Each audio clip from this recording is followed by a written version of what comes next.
এই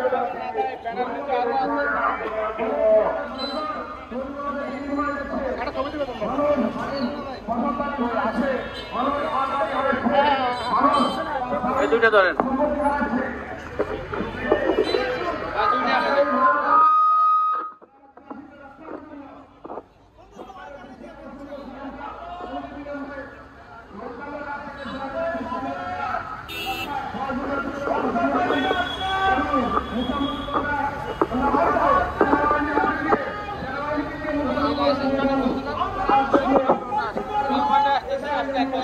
সংগ্রামী সাথী ও বন্ধুগণ,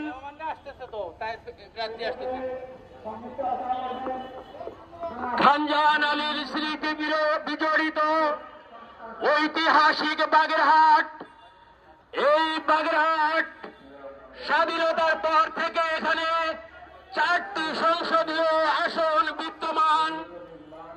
আপনারা জানেন বিশ্বের সর্বশ্রেষ্ঠ ম্যানগ্রোভ সুন্দরবন এই বাগেরহাটে অবস্থিত। সুফি সাধক খানজাহান আলী পীর সাহেবের মাজার এবং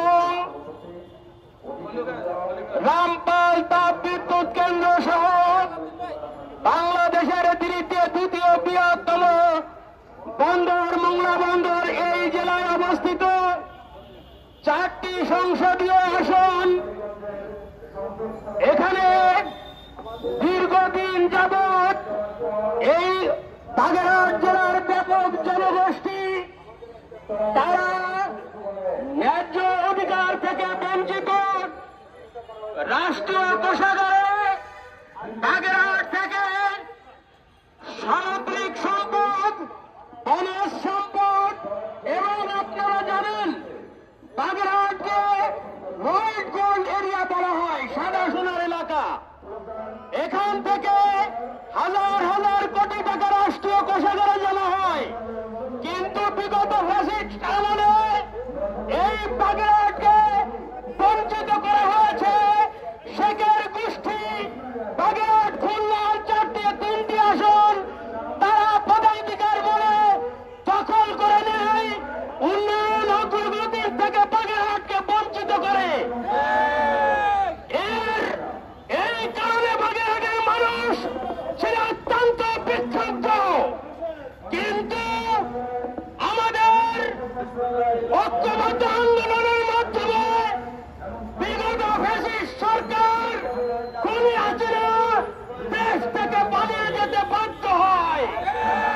ফলশ্রুতিতে আমরা দেশের সাধারণ মানুষ সর্বজন গ্রহণযোগ্য হিসাবে সরকার বর্তমান অন্তর্বর্তীকালীন সরকারকে আমরা দায়িত্বে অধিষ্ঠিত করি এবং অন্তর্বর্তীকালীন সরকারের নির্বাচন কমিশনের বিশেষায়িত কার্যকরী কমিটি, এই কমিটি কোন বিচার বিশ্লেষণ ছাড়াই এসি রুমে বসে বাংলাদেশের 39টি আসনকে পুনর্গঠিত করার চেষ্টা করেছে এবং তারা গড় 4,20,000 নাগরিকের ভোটাধিকার ধরে একটা সংসদীয় আসন নির্ধারণ করার চেষ্টা করেছে। প্রিয় বন্ধুরা, এটা অত্যন্ত ষড়যন্ত্র এবং চক্রান্তমূলক। আপনারা জানেন এই গাজীপুরে অধিক সংখ্যক ভোটার দেখানো হয়েছে।